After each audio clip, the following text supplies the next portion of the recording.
Hello tout le monde, j'espère que vous allez bien. Je suis absolument ravie de vous retrouver aujourd'hui dans cette nouvelle vidéo. Pour une fois je change de décor puisque je vous filme cette vidéo à côté de mon sapin dans mon salon et pas dans ma bibliothèque. Tout simplement pour changer un petit peu et puis parce que aujourd'hui je vous réserve une vidéo dont le contenu diffère un petit peu de ce que j'ai l'habitude de vous faire. Je me suis dit que j'avais envie d'aborder avec vous un thème qui me tient à cœur, qui est la relecture, le fait de relire ses livres. Alors aujourd'hui ça va être une vidéo un petit peu blabla et un petit peu sélection de livres puisque une fois que je vous aurai fait mon petit laïus, je vous présenterai 10 livres qui sont dans ma bibliothèque du côté de mes livres lus que j'ai très envie de relire. N'hésitez pas à me dire en commentaire si vous appréciez relire des livres. Alors il y a des gens qui détestent ça, qui partent du principe qu'ils ont lu une fois un bouquin, ça leur suffit, ils ont l'histoire bien en tête, ils n'ont aucune envie d'y revenir, que ce soit un an après, 5 ans après ou 10 ans après. Et puis d'autres qui au contraire ressentent le besoin de se replonger dans un univers familier qu'ils ont particulièrement apprécié. En ce qui concerne les films, je n'aime pas revoir un film, même un film que j'ai bien aimé, ça va me gonfler de le revisionner. Alors que pour les séries télé c'est pas pareil, celles que j'ai vraiment beaucoup appréciées comme par exemple Desperate Housewives à l'ancienne, et bah j'ai très envie un jour de me refaire intégralement cette série qui a marqué voilà, une période de ma vie. Et en ce qui concerne les livres, alors il fut un temps où j'adorais les relire, mais il fut un temps où ma bibliothèque n'était pas composée de plusieurs centaines de livres non plus. Surtout à l'époque, j'avais pas une pile à lire aussi conséquente que maintenant. Je pense que c'est vraiment ma pile à lire qui a fait en sorte que je ne prends actuellement plus le temps de relire mes livres, alors qu'avant, j'adorais faire ça. Quand je vous parle de avant, j'adorais faire ça, en fait, ça a commencé quand j'étais enfant. C'est-à-dire que quand j'étais enfant, mes parents m'offraient des livres de temps en temps. En général, c'était pour me récompenser de mes bons résultats scolaires. Hein. C'était un petit peu la carotte, genre tu bosses bien à l'école, bah on t'achète un livre. Et moi, ça fonctionnait, mais du feu de Dieu. Du coup, j'avais des bonnes notes et j'avais pas mal de livres dans ma bibliothèque d'enfants. Et je relisais ce que mes parents m'achetaient. Il y a eu la série Grand Galop, il y a eu la série Danse. Donc c'est des séries à chaque fois à rallonge avec un nombre incroyable de tomes, mais voilà, c'est des séries que j'ai relues à plusieurs reprises et je vous parle même pas de Harry Potter. Là je me suis lancée dans la relecture du premier tome mais en version illustrée, mais très honnêtement les premiers tomes d'Harry Potter j'ai dû les lire et ensuite les relire au moins 6 à 7 fois. Voilà, c'est énorme, mais je sais que je serai encore amenée à les relire au moins autant de fois par la suite dans les années à venir. Ça fait partie des séries comme ça qui m'ont marqué et que je prends grand plaisir à relire. Ensuite, j'ai donc quitté mes parents, je me suis installée et là ça a été l'époque des Twilight, ça a été l'époque de la communauté du Sud de Charlène Harris. Donc ça a été des séries vraiment urban fantasy, beat lit, ce que vous voulez, en tout cas des séries fantastiques que là aussi j'ai relu beaucoup de fois. J'ai commencé à tenir un blog et alors là j'ai arrêté de relire mes livres par la même occasion. Pour alimenter mon blog, il fallait que je lise à chaque fois de nouvelles choses pour pouvoir en parler. Je pouvais pas me permettre de parler d'un livre dont j'avais déjà parlé il y a un mois ou deux de ça, c'était juste impensable pour moi. Donc voilà, du jour au lendemain j'ai arrêté de relire mes livres et puis petit à petit j'ai commencé à recevoir des services presse de la part au départ d'une maison d'édition, puis de deux maisons d'édition, puis les partenariats se sont multipliés, j'ai commencé à recevoir énormément de livres tous les mois et là je me suis dit mais c'est mort ma cocotte, t'auras jamais le temps de relire tes séries préférées. J'ai pas envie de vous dire que je suis en train de faire un retour aux sources, hein, c'est pas du tout le cas. Mais j'ai décidé en tout cas d'être un peu plus cool avec tout ça. Déjà, j'ai pris la décision, donc je ne vous l'avais pas encore annoncé sur ma chaîne, je l'ai annoncé sur les réseaux sociaux mais pas ici, donc je vous le dis aujourd'hui. Mais j'ai pris la décision d'arrêter mon blog, qui va me libérer plus de temps, pour faire plein de choses, pour lire davantage certainement, et peut-être aussi pour relire mes livres.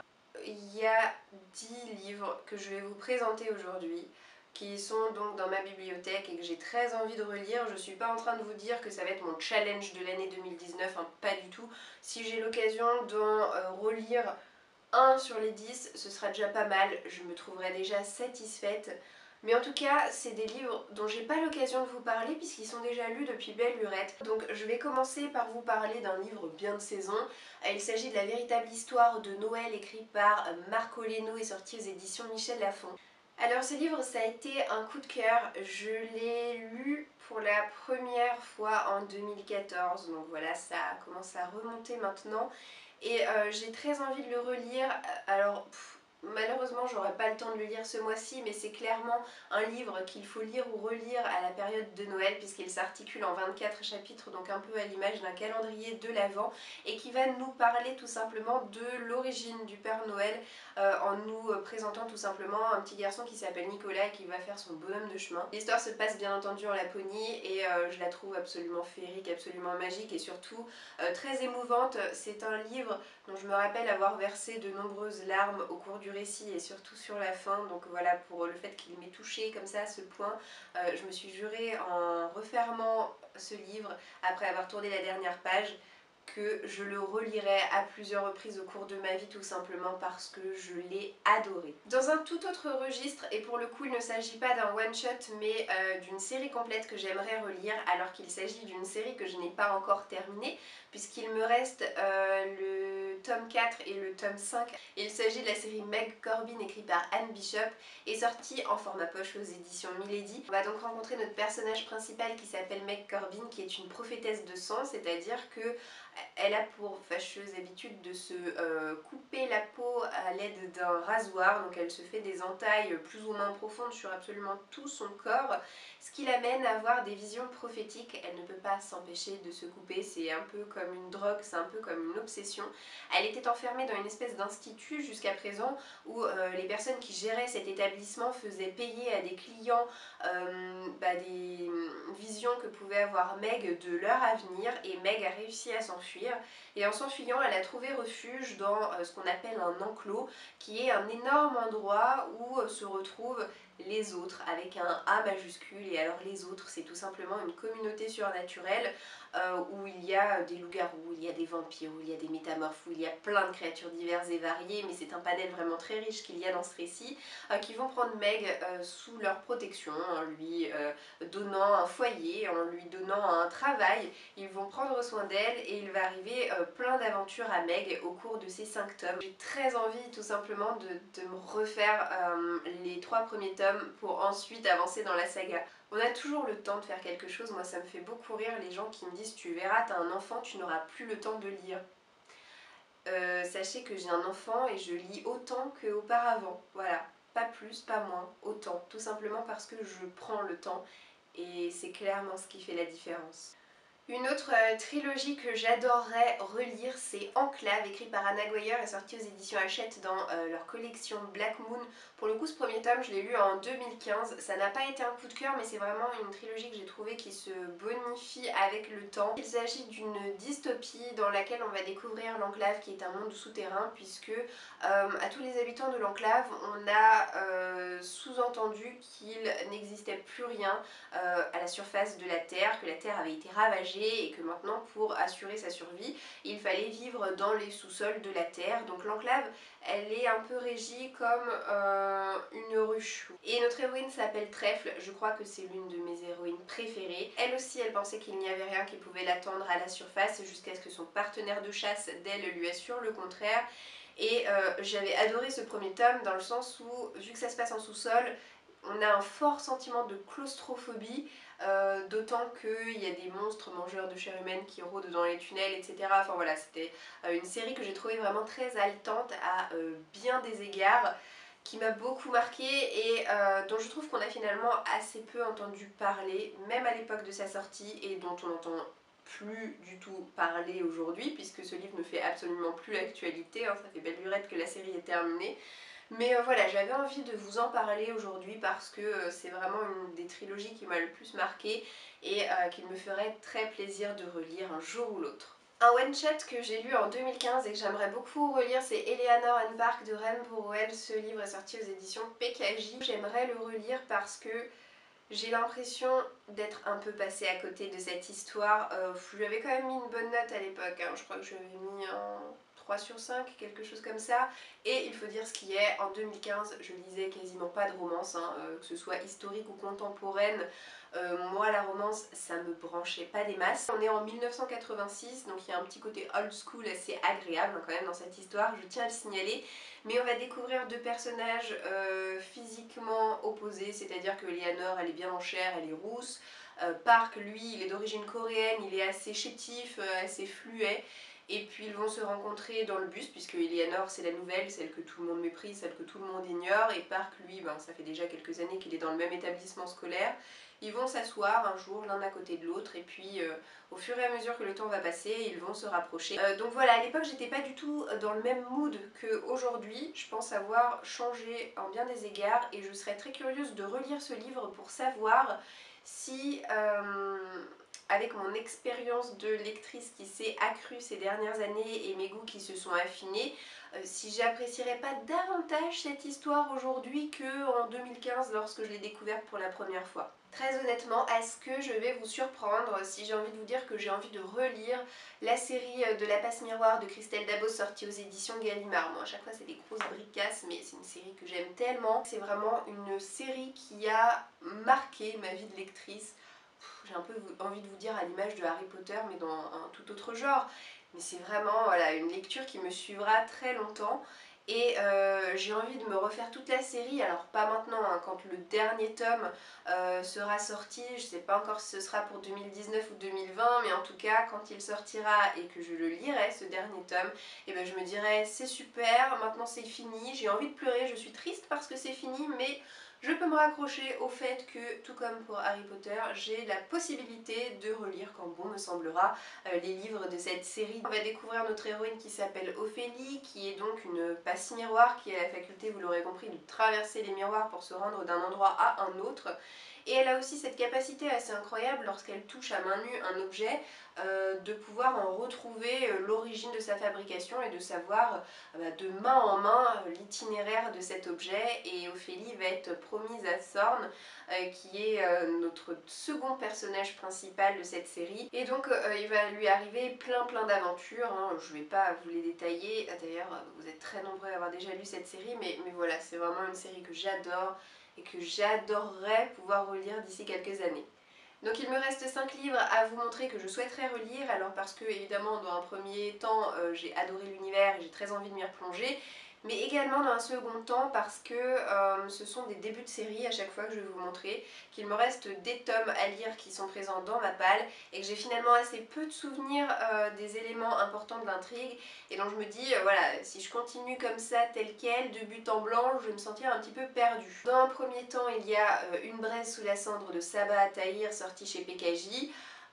Je vais pas vous le résumer parce que tout le monde connaît cette histoire, c'est un livre qui fait vraiment l'actualité dans le sens où le tome 3 est sorti en novembre, donc j'ai eu l'occasion de vous parler de cette histoire, de vous la résumer dans ma vidéo de sélection des sorties livresques, mais c'est sûr que c'est une histoire très riche, extrêmement dense, et si on s'accroche pas un minimum et si on laisse passer trop de temps entre la lecture de 2 tomes, bah voilà, forcément on va se sentir un peu perdu. Pour les mêmes raisons, j'aimerais beaucoup relire Outlander, le premier et le deuxième tome, qui sont donc les seuls tomes de la série que j'ai eu l'occasion de lire. C'était écrit par Diana Gabaldon et c'est sorti aux éditions J'ai lu. Donc voilà, j'ai le tome 3 dans ma pile à lire. Je n'ose pas me lancer à l'assaut de cette énorme brique. À chaque fois, on est face à des tomes qui font plus de 1000 pages. En fait, il se passe en 1000 pages tellement de choses que forcément, si je me lance à l'assaut du tome 3, il y a des choses que je n'aurais plus en tête. À l'époque, je m'étais dit, allez, je me fais un tome par an. Et au final, ça a été le cas pour les 2 premiers tomes, mais ça n'a pas du tout été le cas pour le tome 3. Du coup, l'alternative que j'ai trouvée, ce que je me propose à moi-même en fait, ce serait de revisionner la série puisque j'avais déjà vu la saison 1 et la saison 2 que j'avais adoré, qui était hyper intéressante, hyper fidèle au récit. Comme ça me permettrait de me remémorer les éléments principaux de l'intrigue et de pouvoir rentrer à l'intérieur du tome 3 en étant un petit peu moins intimidée. Alors il y a aussi ce livre, Red Queen de Victoria Ayvard, est sorti aux éditions MSK. Je possède les 3 premiers tomes de cette série, sachant que sur les 3 j'en ai lu 2. Et en fait malheureusement bah voilà, c'est toujours un petit peu la même histoire, hein, c'est-à-dire que il se passe plein de choses dans les premiers volumes et puis lorsque je laisse passer trop de temps avant de poursuivre une série, ben j'oublie un petit peu ce qui s'est passé. Il faut dire que je lis une centaine de livres par an. On découvre Mar qui est notre héroïne qui a 17 ans et qui est une rouge. Donc en fait son sang est de couleur rouge, hein, semblable au vôtre et au mien, j'ai envie de vous dire. Et seulement ceux qui possèdent le sang rouge dans cet univers, ce sont les esclaves, ceux qui ne sont pas dignes de détenir le pouvoir, ceux qui sont dignes de l'être, ce sont les argents qui ont donc du sang couleur argent et qui possèdent également un pouvoir un petit peu magique. Et Mar va découvrir qu'elle possède un pouvoir digne d'une argent et elle va devoir donc gagner la cour et devenir une noble et il va lui arriver énormément de choses. J'ai tellement aimé cette histoire, mais c'est incroyable, j'ai trouvé l'univers vraiment très intelligent, très intéressant et ouais, j'aimerais tellement si j'ai le temps pouvoir relire les 2 premiers tomes. Je vais vous parler d'un livre dont vous n'avez à mon avis peut-être pas entendu parler ou alors en tout cas vraiment pas récemment. Il s'agit de la trilogie Traquée d'Andrew Fukuda et sortie aux éditions Michel Lafon. Alors j'avais eu un coup de cœur pour les 2 premiers tomes, il me reste encore le tome 3 dans ma pile à lire. Donc en fait je viens de regarder mais les 2 premiers tomes, je les ai lus en 2014, donc c'est pareil, je me dis je ne peux pas en l'état des choses me plonger dans le tome 3 sans avoir relu les 2 premiers parce que pour le coup il a fallu que je regarde le résumé pour me rappeler du prénom du héros et il a fallu que je relise le résumé pour me dire ah oui ça parle de ça. Moi je me rappelle juste que j'avais une sensation de fou lorsque j'avais découvert ce livre à l'époque. J'ai tellement aimé cette histoire, en fait il faut absolument que je vous la raconte. Donc on va découvrir Gênes, qui est l'un des rares humains qui existent encore sur Terre, puisque les humains ont été éradiqués par les vampires. Et chaque année, les vampires organisent une espèce de grand événement où ils relâchent dans la nature une poignée d'humains prisonniers et ils organisent en gros une espèce de gigantesque chasse à l'homme. Et pour s'en sortir, Gênes, depuis qu'il est petit, n'a jamais été fait prisonnier puisque depuis qu'il est tout jeune, il se fait passer pour un vampire, c'est-à-dire qu'il a appris à masquer ses émotions, il a appris à ne pas transpirer, à ne rien laisser passer à ses ennemis. Ah, c'est trop bien, c'est trop bien, c'est trop bien.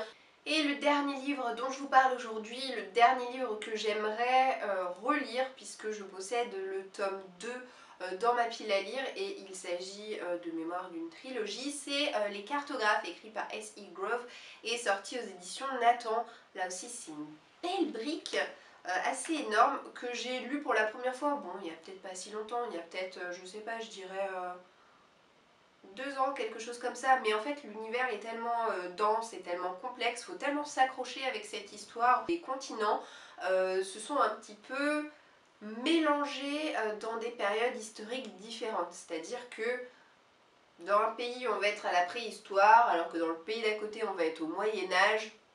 Je veux dire, ce point de départ là, il est juste extraordinaire, non ? Donc notre héroïne s'appelle Sophia, ses parents sont des explorateurs qui ont disparu quand elle était toute petite au cours d'une expédition et depuis Sophia elle vit chez son oncle mais son oncle va se faire kidnapper et dès lors elle va tenter de le retrouver et évidemment elle va traverser plusieurs pays, elle va traverser plusieurs périodes historiques différentes et voilà, ça n'a pas été un coup de cœur mais ça a été quand même une super lecture que j'ai très envie de redécouvrir une seconde fois. Bah écoutez voilà, j'en ai terminé pour cette vidéo, je pense que j'ai mérité de manger un Ferrero. Voilà, la période des fêtes, c'est franchement pas la période où il faut faire régime, c'est franchement pas la période de l'année où je me dis je vais perdre mes 6 derniers kilos de grossesse. Non, ça je me le dirai en janvier. Quoi qu'il en soit, j'espère que cette vidéo vous aura plu. J'ai apprécié vous apporter cette petite réflexion sur ma vision des choses concernant le fait de relire ces livres. Pourquoi est-ce que je le faisais avant, pourquoi je ne le fais plus maintenant, pourquoi j'aimerais le refaire. N'hésitez pas à me dire si vous êtes du genre à relire vos livres ou si pour vous il en est hors de question. Et s'il en est hors de question, j'aimerais bien savoir pourquoi. Est-ce que c'est parce que vous n'avez pas envie de prendre le temps ou est-ce que c'est juste tout simplement parce que ça vous tente pas du tout ? En tout cas, j'ai pris vraiment beaucoup de plaisir à vous présenter de manière assez succincte ces 10 livres qui ont su marquer ma vie de lectrice à un moment ou à un autre. J'espère que je vous ai peut-être donné des idées de nouvelles lectures, hein, qui sait, ça me ferait vraiment super plaisir. Je vous souhaite en tout cas de passer une très bonne journée et je vous dis à bientôt dans une prochaine vidéo. Ciao ciao!